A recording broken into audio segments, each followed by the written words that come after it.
Hello friends, step learning YouTube channel में मैं आपका स्वागत करती हूँ। इस वीडियो सीरीज में हम इंडियन पॉलिटी कवर कर रहे हैं, जिसमें आज मैं आपको DSDP के बारे में पढ़ाने वाली हूँ, जो हमारा कौन सा है, पार्ट नंबर 4 है। Directive principle of state policy, राज्य के नीति निर्देशक तत्व।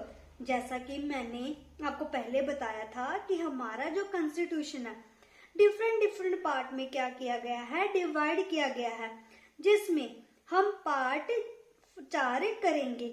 और एक बात, चाहे आप हिंदी मीडियम के स्टूडेंट हो चाहे इंग्लिश मीडियम के स्टूडेंट हो, आपको ये लेक्चर है जो मैं आपको समझाने वाली हूँ, ये आपको समझ आ जाएगा।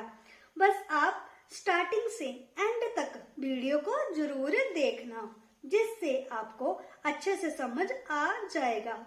आगे बढ़ने से पहले मेरे चैनल को सब्सक्राइब करें, वीडियो को लाइक करें और बेल आइकन को दबाना ना भूलें, जिससे आपको मेरी वीडियो की नोटिफिकेशन मिलती रहे।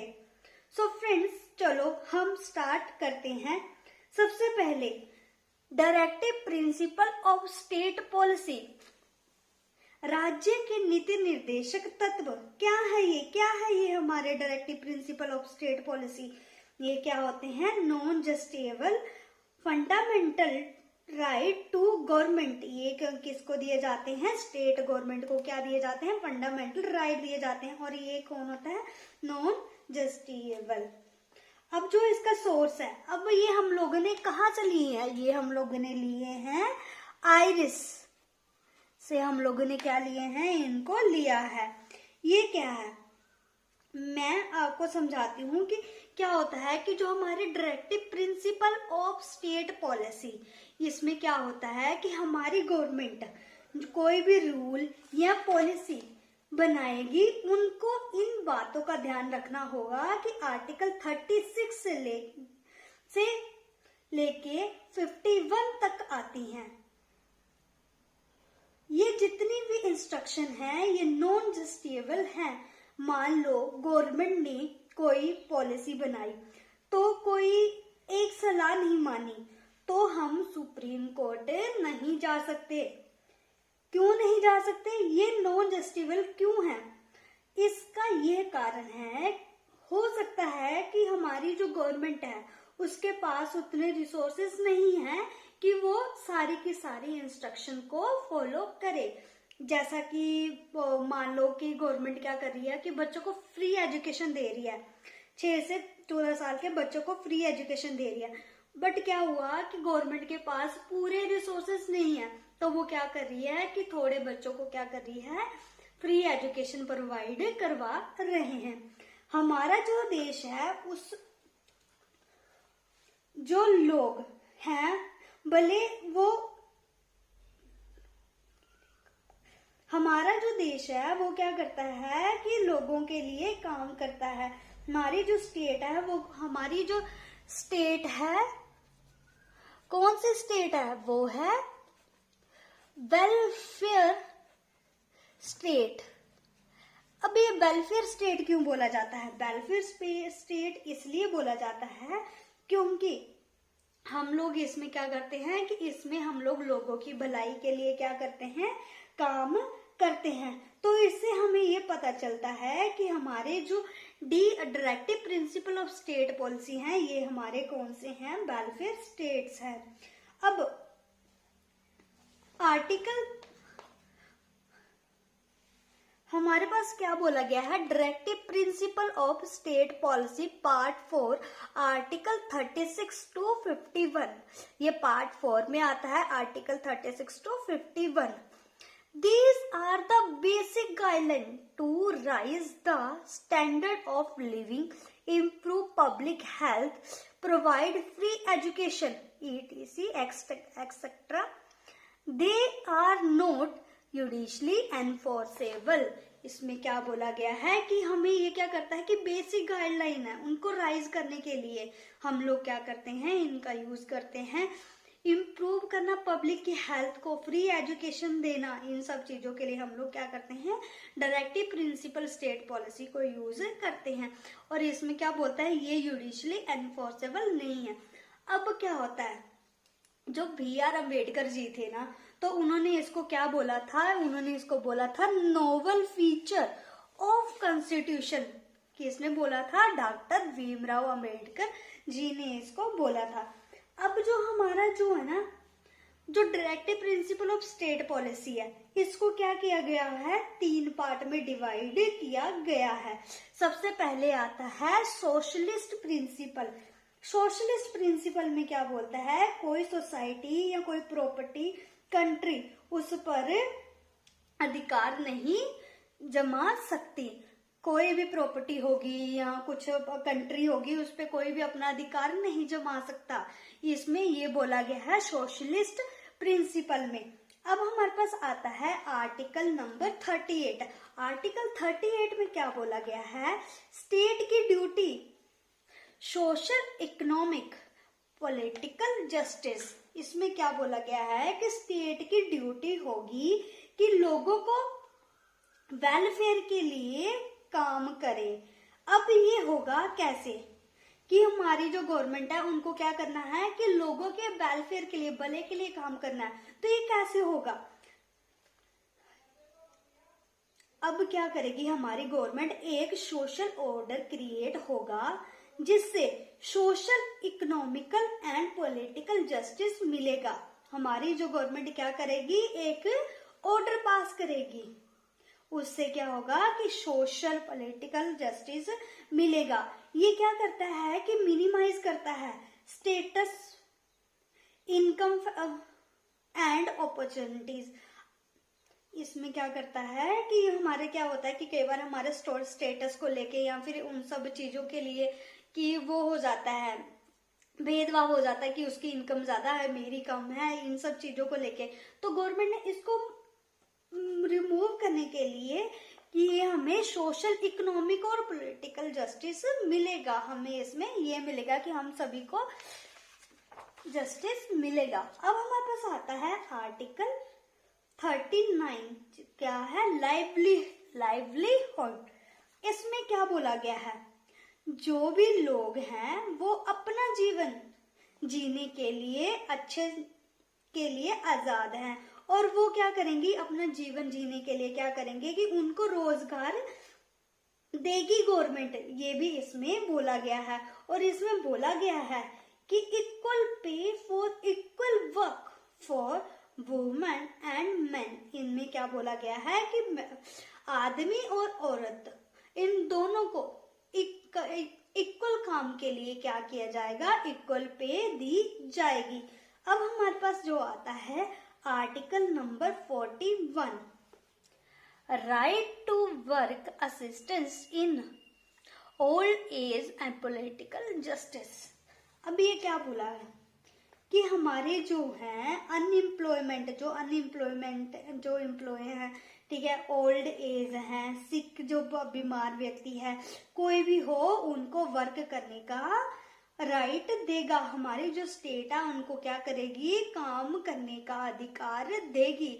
कोई भी अगर बूढ़ा जो भी है इंसान है उसको, या कोई बीमार है उसके लिए ये उनको काम करने का अधिकार देगी। अब जो आता है वो आता है गांधीयन। सेकंड जो आता है हमारा गांधीयन प्रिंसिपल।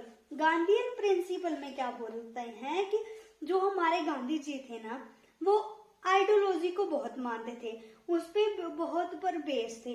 तो वो क्या चाहते थे कि जो वीकर सेक्शन है, जो कमजोर तबका है, उनके लिए कुछ किया जाए।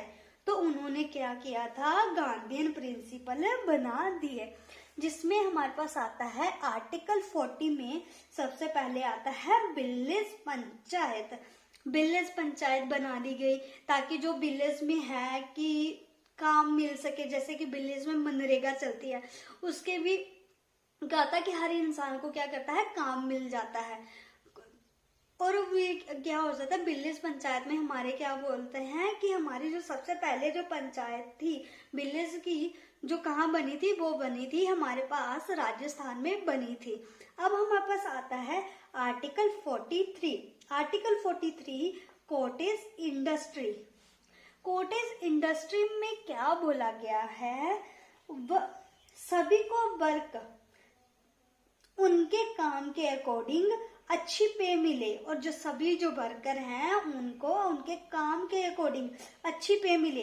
ये सिक्योर कौन करेगा, ये कौन करेगा, ये हमारी स्टेट गवर्नमेंट सिक्योर करेगी कि जो हमारा जो काम कर रहे हैं ना वर्कर, उनके वर्क के अकॉर्डिंग उनको क्या मिले, पे मिले, कोई उनके पैसे ना मार ले।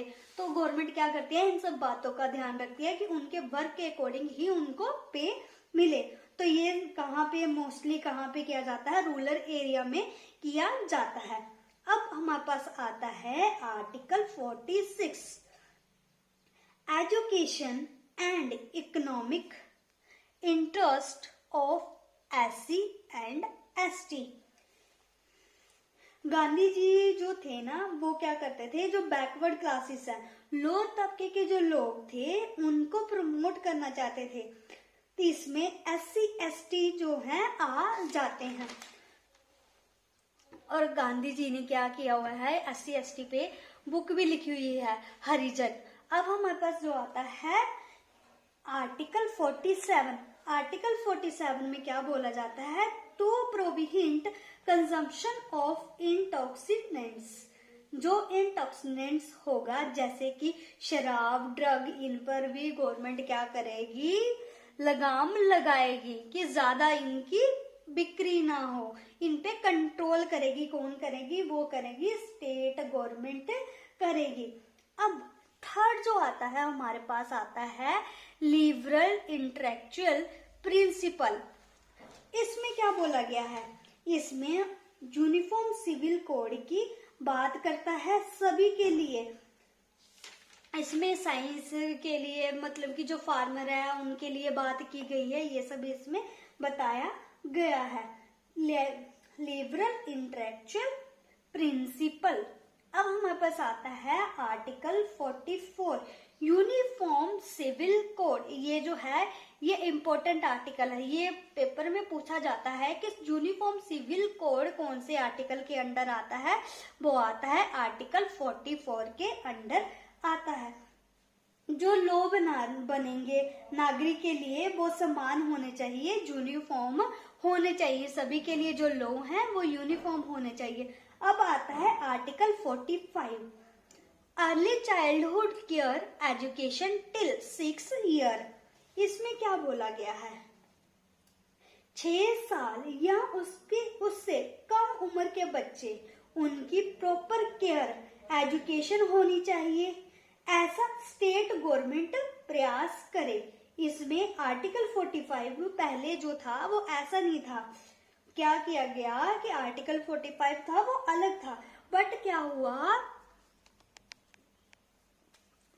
86th कॉन्स्टिट्यूशन अमेंडमेंट हुई, जिसमें ये बोला गया 86 कॉन्स्टिट्यूशनल अमेंडमेंट 2002 हुई, और इसको क्या किया गया, चेंज कर दिया गया, और इसको क्या बना दिया गया, फंडामेंटल राइट बना दिया गया, जिसे 21A के अंडर रखा गया है, जिसमें कि ये बोला गया है कि 6 साल के बच्चे से 14 साल के बच्चे को एजुकेशन जरूरी है।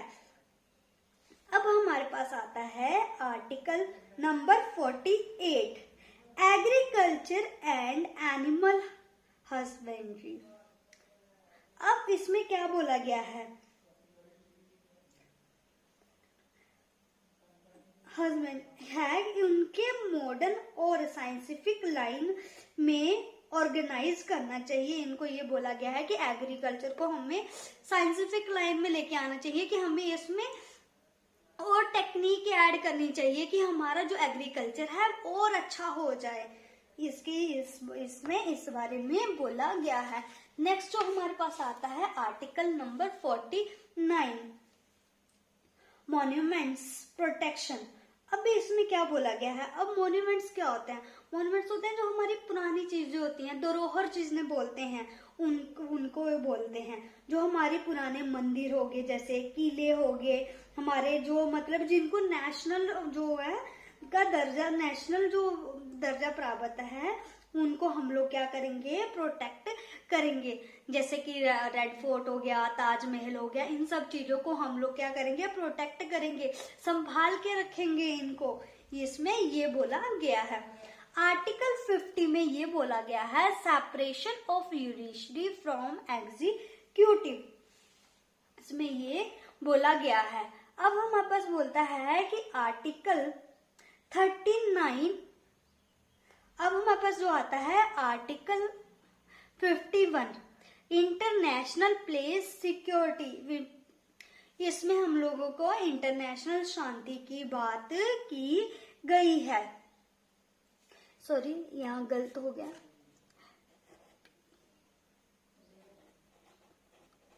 इंटरनेशनल पीस सिक्योरिटी, जिसमें इंटरनेशनल शांति की बात की गई है कि हमें इंटरनेशनली क्या करना है, शांति को बना के रखना है। अब क्या होता है कि हमारे पास क्या होता है, 42nd amendment 1976 bye Indira Gandhi के टाइम पे की जाती है, जिसको सारी अमेंडमेंट पास में बहुत सारी जो क्या हुई थी, अमेंडमेंट हुई थी, पास की गई थी, इसको मिनी कॉन्स्टिट्यूशन भी बोला जाता है। तो मिनी कॉन्स्टिट्यूशन किसको बोला जाता है, 42nd अमेंडमेंट को क्या बोला जाता है, मिनी कॉन्स्टिट्यूशन बोला जाता है। इसमें article 39A, 39F, 43A and 48A आते हैं। अब हमारे पास बोलता है कि 39F में क्या बोलते हैं, healthy development of children, children के क्या लिए क्या करना, कि हेल्थी डेवलपमेंट करना। 39A में क्या बोला गया है, to provide legal aid to poor, जो पुअर बच्चे हैं उनको क्या करना है, एड प्रोवाइड करना। ये भी किस में आता है, 42nd अमेंडमेंट के अंदर आता है। अब आता है article 43A, participation of worker in management, कि हमारे जो वर्कर है उनकी पार्टिसिपेशन करना मैनेजमेंट में, ज्यादा से ज्यादा वर्कर को क्या करना, काम देना। ये भी किस में आता है, 42nd अमेंडमेंट के अंदर ये आता है। अब जो हमारे पास जो नेक्स्ट आता है article 48A, to protect environment forest, कि हमारे जो फॉरेस्ट है उनको क्या करना है, प्रोटेक्ट करना है। ये 42nd अमेंडमेंट के अंदर बोला गया है। अब जो आता है 43rd B, इसमें 43B में क्या बोला जाता है, कोऑपरेटिव सोसाइटी के बारे में बोला गया है। अब directive principle of state policy जो है, मैंने आपको अच्छे से समझा दिया है, कि बता दिया है कि कहाँ से हम लोगों ने इसको लिया था, क्या क्या कितने पार्ट में इसको डिवाइड किया गया है, इसमें क्या क्या आर्टिकल आते हैं, कौन कौन सी चीजें इसमें डाली गई हैं, किस किस की बात करता है। तो ये सब मैंने आपको समझा दिया। आई होप आपको समझ आया होगा। सो फ्रेंड्स, मेरे चैनल को सब्सक्राइब करें, वीडियो को लाइक करें, कमेंट करें, और मेरे वीडियो की रेगुलर नोटिफिकेशन पाने के लिए बेल आइकन को दबाना ना भूलें। और अगर आपको कोई भी डाउट है तो मेरे कमेंट सेक्शन में कमेंट करें, जिससे कि मैं आपके डाउट को सॉल्व कर पाऊँ। So thank you friends watching my video.